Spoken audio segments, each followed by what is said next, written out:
Secrets of Gloomrot is the first major update for V Rising, and it is just around the corner, ladies and gentlemen.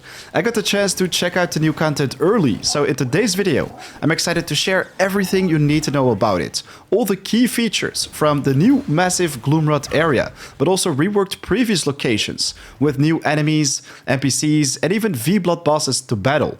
There is so much to talk about, so let's get right to it. The Secrets of Gloomrot is filled with new content, which of course is best experienced together with friends and foes multiplayer. I myself use GPortal Servers to provide the best experience. Have your server fired up and ready in just a couple minutes and keep gaming with constant uptime. Choose from a wide range of presets to explore the new Gloomrot update with your buddies on an accelerated PvE server, or customize your own full loot PvP environment for the most hardcore experience. GPortal's competitive pricing paired with super smooth connection around the globe makes it my first choice for V Rising, Valheim, and many more games. Be sure to check out my link in the description to grab a nice discount when setting up your server via GPortal. Cheers!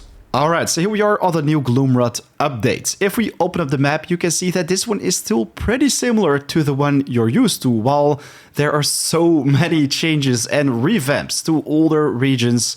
I absolutely loved discovering the new Gloomrot area, as this one is filled with new challenges, new V-Blood bosses, but also new enemies to deal with, and some of them even have a new blood type, which is the mutant blood. In the coming days, we're going to talk a lot more about this, while I think it's also worth mentioning that the previous biomes also got reworked pretty big time. The first biome, the Farbane Woods, didn't get a lot of changes, while it's definitely worth mentioning that from now on you can use a passage in the center from the Bandit Stronghold to the Haunted Iron Mine to get to the Dunley Farmlands a lot easier.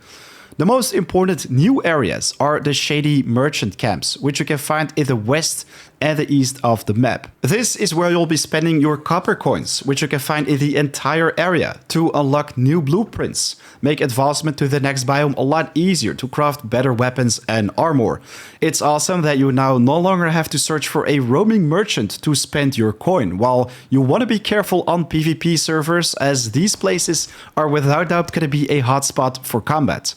A little bit to the north, we have our Dunley Farmlands, which got revamped entirely. I mean, most places are still quite similar, while a lot of new enemies were added to this zone.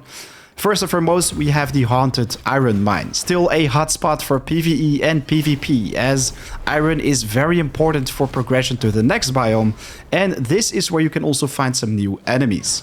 Thankfully, a secondary iron hotspot was added to the map, the Iron Cave. Even though it's a great alternative to the Haunted Iron Mine if that one is overpopulated, this one also comes with new challenges, so definitely be careful to not wake up the rocks. A little bit to the southeast of it, in the very center of the Dunley Farmlands, we have the new Dunley Farmers Market. Just like with the Farbane Woods vendors, this for sure is going to be a hotspot for PvP, but also to interact, trade with other players. What I really like about these new stationary merchants is that after X amount of time, they will also reset or restock their inventory with new blueprints, new wares to purchase. An incentive to revisit the place to purchase pretty much everything you need to progress to the next area. And even more interesting, some of the valuable items have a limited stock, so that means there's probably going to be a lot of fighting or maybe an entire separate economy around them. It can be a pretty good idea to make your base pretty close to these hotspots, as then you can easily purchase the books and possibly make some profit. Remember the trade district in the Silverlight Hills? Well, you no longer have to fight a boss right here. You can interact with humans once again, but this also requires a new type of currency. Inside this container, I have all the different coins right now. Copper coin, silver coin, and the gold sun coin, which you're gonna need for the Silverlight Village. What I really like about the new currency system is that there are now different ways of acquiring coins. If you have a fabricator in your base, you can make these copper coins with copper ingots, while for the silver coins, you want to have iron ingots and silver. Then for the Silverlight Hills market, you want to have gold sun coins, which you can craft with silver coins and of course golden ingots. There are more new structures for your base, while one of the most interesting ones out there is the Essential Forge. If you interact with it, you can combine or forge shattered items. These are new rare or even legendary items, which come with unique abilities. For example, right here we have the malicious quick blades. They can inflict chill, slow our enemies, while we also have a couple legendaries right here. The Black Hand Guillotine. If we forge this shattered item, we get increased movement speed, more physical critical strike damage, and also increased resource yield. And yes, you got this right, this is a great sword. So not only do we have regular swords right now, but also great swords. While I think the most epic items which are new are the pistols. Right here you can see that I found 3 different crossbows with each unique abilities. Same counts for the axes right here. Aside from the new weapon types, we also get to craft new necklaces to further customize our build, which I think is pretty nice. But even more important, we now have jewels at the jewel crafting table, which you can use to socket your spells. So allows you to customize your character to the fullest. I mean, look at my Chaos Volley right here. Normally, you just launch 2 Chaos Bolts with an X amount of damage inflicting Ignite. Well, now we can also consume the Ignite to increase your movement speed, increase the projectile range and speed, and hitting a different target with a second projectile deals additional damage.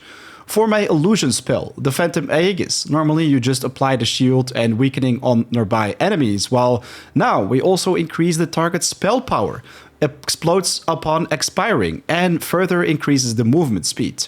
You can find and even craft all sorts of these jewels to further customize your build, while a 6th spell pool was added to the game as well.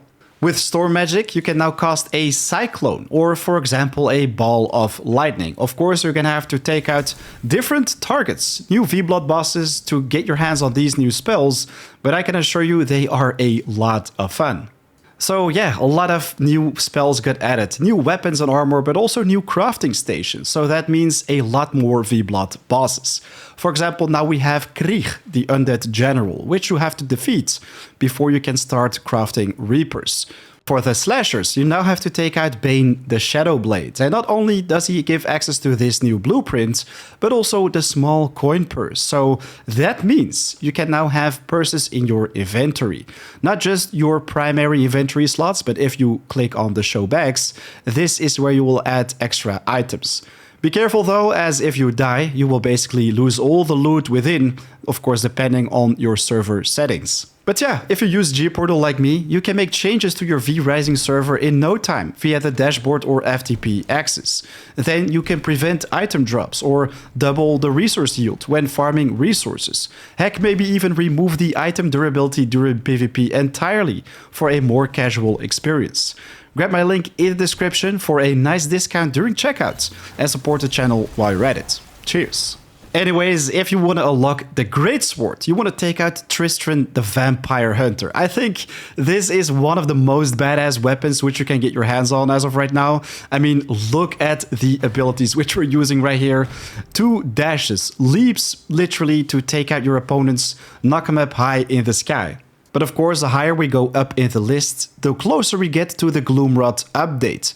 Right here we have Jade the Vampire Hunter with the pistol blueprint. To check it out, I also want to talk about a new feature which they added, which is the Dominate Your Very Own Steed. Make it a vampire horse.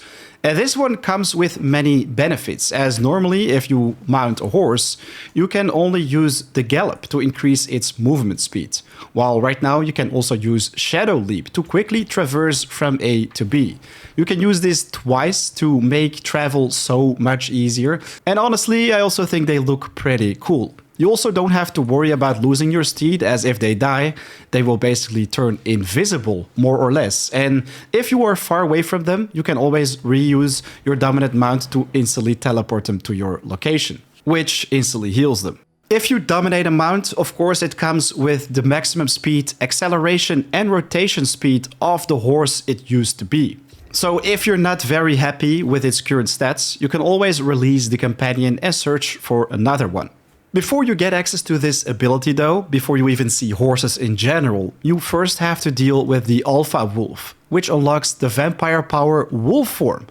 Wolfform also got revamped a little bit, which I now absolutely love, as not only can you use this as base movement increase, but it also comes with the Spectral Leap, which makes closing gaps, dodging attacks for both PvE and PvP a lot easier as well.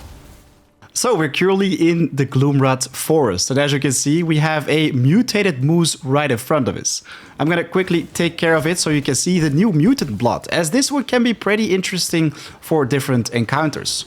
It can be found on many enemies in the area, but as you can see, this one will reduce your blood drain rate, increase all resistance, increase your movement speed while shapeshifting, and last but not least, a 40% chance to convert a victim to a random mutant when killing them with a bite.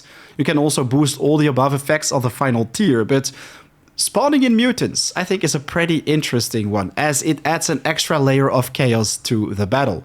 In the center of the Gloomrot area, you will find the pools of rebirth, which are important to farm for sludge-filled canisters. And also take out Engram the Purifier, who gives you access to the radium alloy blueprint, which you're gonna need to craft said shattered or legendary weapons. To the east, you can also find radium alloys in the Transcendent Machine factory, as well as Ziva the Engineer. And this one will give you empty canisters, which you basically have to fill near these radioactive pools to make those filled canisters also for the crafting. While you can find the sludge-filled canisters and radium alloys in both areas, I do recommend you to craft them, which is gonna make it so much easier. Yeah, for the people who are wondering what you can find in the area between the Gloomrot South and Dunley farmlands, this one seems to be pretty locked still. Same counts for the new biome to the east, which will probably pop up with the next big update. Cursed Forest, though, is pretty interesting right now, as the Spider Cave can be found in the northwest instead of the central north. So this one is also a lot more accessible from the Gloomrot area, and it's also worth noting that the Gloomrot is not the final biome. It's basically tied to progression with the Cursed Forest and the Silverlight Hills. This is still the place where you want to get your hands on the Dark Silver items. Now, instead of going through the front gate, you have to enter the mine in the northeast. From there, you can basically go all the way down. This after you've beaten Sir Magnus the Overseer, which unlocks the Dark Silver Ingot. But in this courtyard, you can also interact with a lever to open the gates. Right now, it is also possible to construct staircases to make additional floors above the ones which you already have in your castle. Get the most out of your spacing.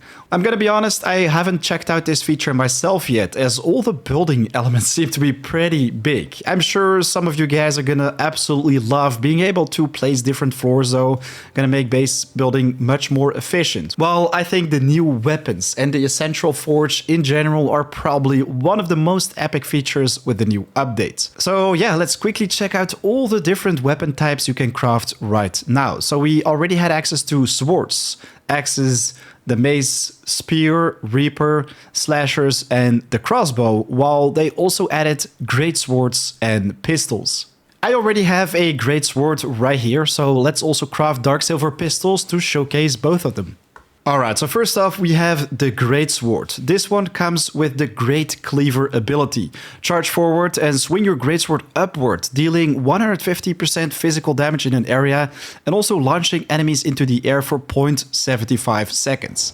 I think this is a pretty cool ability to charge upon them, while the second ability, Death from Above, also is a leap into the air, descend on your enemies, dealing also physical damage. I think the Greatsword is a lot of fun. High base damage, easy engage on your enemies, while you can even dodge certain projectiles with your leap attack, while both abilities also feel quite similar to each other. You're always dealing damage to the front, not in a cone around you, let's say, but with its high damage output and unique playstyle, I'm sure many people are gonna enjoy this new weapon. But then we also have the pistols, which should be used from close range, otherwise you won't be able to hit your enemies. So mid to close range is the way to go for these bad boys. The first ability is called Fan the Hammer. Fire 10 bullets in a cone over 1.5 seconds. Each bullet deals an X amount of damage and also knocks back your target. While the secondary ability, Explosive Bullet, performs a dodge roll, with which you can apply a explosive bullet which explodes after 3 seconds, dealing insane amounts of damage and also knocking back your enemies in the area. The pistols will be amazing at short range in combination with spells, make you an excellent gunslinger on the battlefield, while of course they will not be interesting for long range, for which you still want to pick the crossbows.